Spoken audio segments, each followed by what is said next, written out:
So my guy Gangster KT made a video saying, hey, you should introduce yourself. You should let people know why they should watch you as a content creator.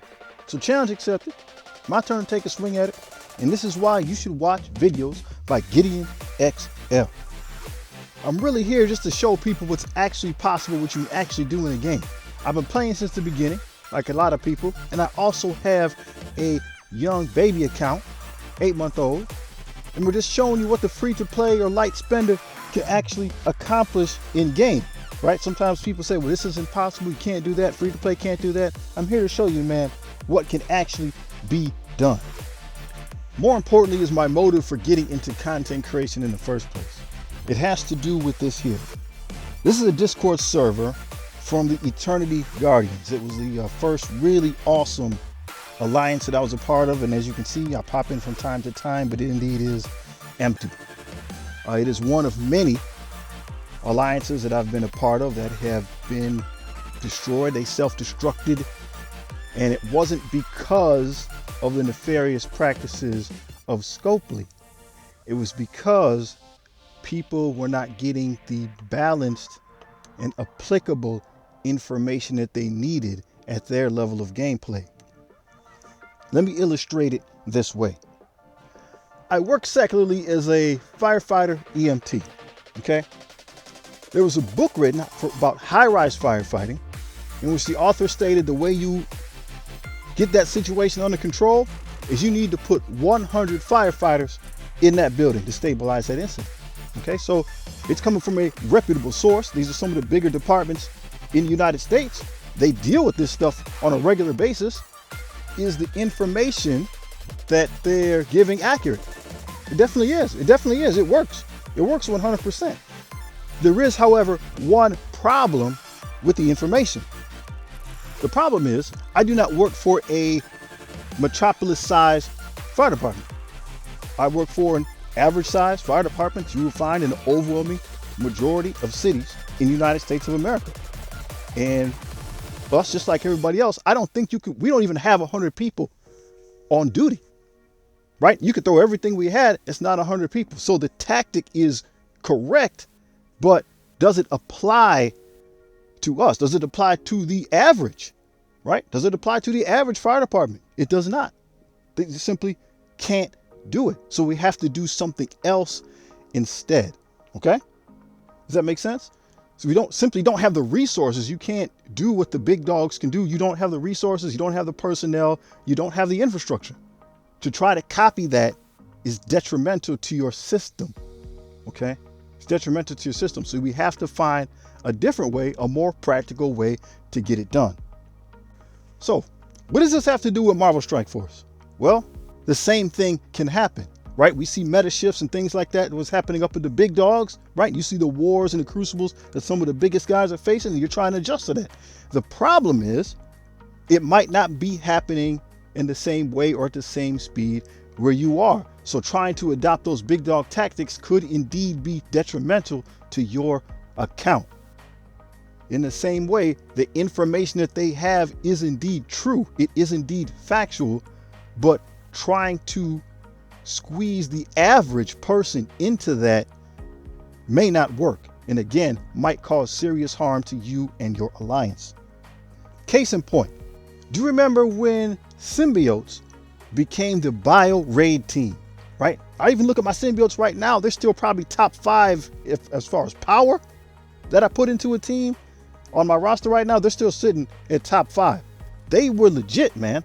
They were awesome. They were the bio raid answer that we were looking for. But then, like anything, you need a successor. So you need a new bio raid team. And what happened? The symbiotes were giving way to the web warriors. They were the new bio raid team. So naturally, you would go ahead and make that progression. You would jump from team A to team B. Except there was some disagreement about that in the upper ranks. See, you had people saying that you could skip the web warriors. Why? Because symbiotes are working. And although that might be true for the end game player who's spending, right? They have the characters anyway. If they don't put investment in them initially, they already have the character. They can spend that person up. They can change their mind. They can pivot. But the free to play player can't do that. So if they skip a character, or they don't power them up and they put all their bio gear into the symbiotes and not into the web warriors, what's the result? The result is an inferior product, right? The raids get more difficult. All of a sudden now, symbiotes aren't strong enough. They're not strong enough. They can't finish the content. We start not being able to finish content. People get upset.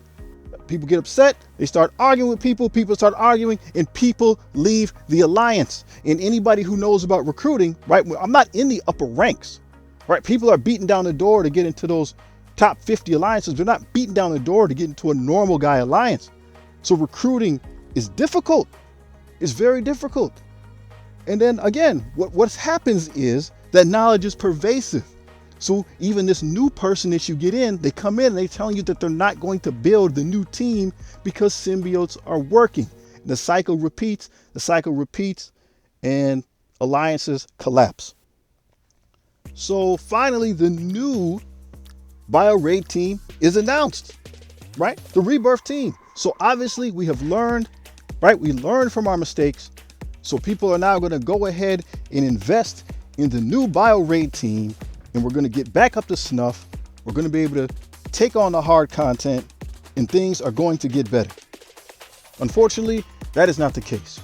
People, many of us, unfortunately, as humans, we do not learn from history very well. We somehow think that we're going to be the ones who are special and different. So same arguments occur, the same results, alliances continue to shatter and fracture. I'm recruiting. It's like a part-time job. So think about it. I'm recruiting, haven't had a full alliance since web warriors were introduced up until now rebirth. The same thing's happening.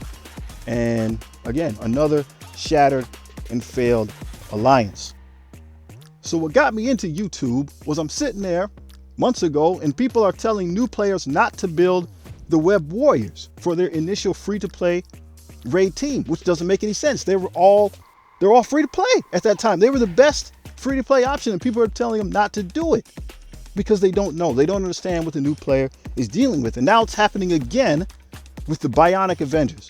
So once again, we're having these discussions, right? I don't want the alliance to fragment, but we're having these same discussions in my young alliance to not to build the Bionic Avengers. And we're stuck in Doom First Strike. Go look at your raid map real quick. Go look at your raid.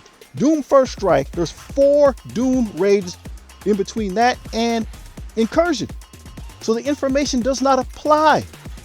The information does not apply here, but it's causing tension. It's causing stress because people are only listening to the guys with the top that are at the top of the meta, which is good. You need that information, but that information may not apply to you. And if you try to follow it, it causes damage and destruction. And this is the result. So again, this didn't happen because of Scopely's practice. This happened because we don't have enough information. We don't have information that everyone can use. You got to listen to more than one person, right? Am I watching Dorky Dad videos? You better believe it, 100%. He's talking about how to get to Super Skrull, how to beat Super Skrull, what's going on at the top end of war and stuff. I mean, that stuff is going to come to me if I'm not there already. But I have to take it with a grain of salt if I'm not sitting right next to him at the end game, right? So that's why you got to listen to guys like KT. He encouraged me to make this video, but KT is telling you how to maximize, min-max your roster for the normal person. When you're not a spender, for the normal person. There's a lot of different Discord channels you can get in, right? Find some that people are playing the game where you are. If you're an Alliance cluster, find some where people are playing the game where you are and ask around, right? When someone says build this and build that, ask why. There's nothing wrong with that. Ask why. If they can't tell you why, then maybe the information, just keep it in mind that maybe the information isn't right for you. So that's why you should listen to GideonXL. We're showing you with a little bit of drive what you can do, what you can get done in the end game, what you can get done as a beginner player in the mid game. We're showing you what's reasonable and what's possible for the normal player, man. It's good stuff. Hey, collaborate with us. You got Gangster KT and I. We're doing a forced conversation. Come on in, watch those. Ask questions. Ask questions on this video. Ask questions in Discord. Go on a player's voice. Ask questions, right? That's how you get answers. It's just like anything else in life. Get a collection of information. That way you will know what is most likely to work, what is most likely to help you to succeed, right? That's just a good life lesson in general. Hey, you make sure you take care of yourself. Stay cool because it's hot out there. Peace.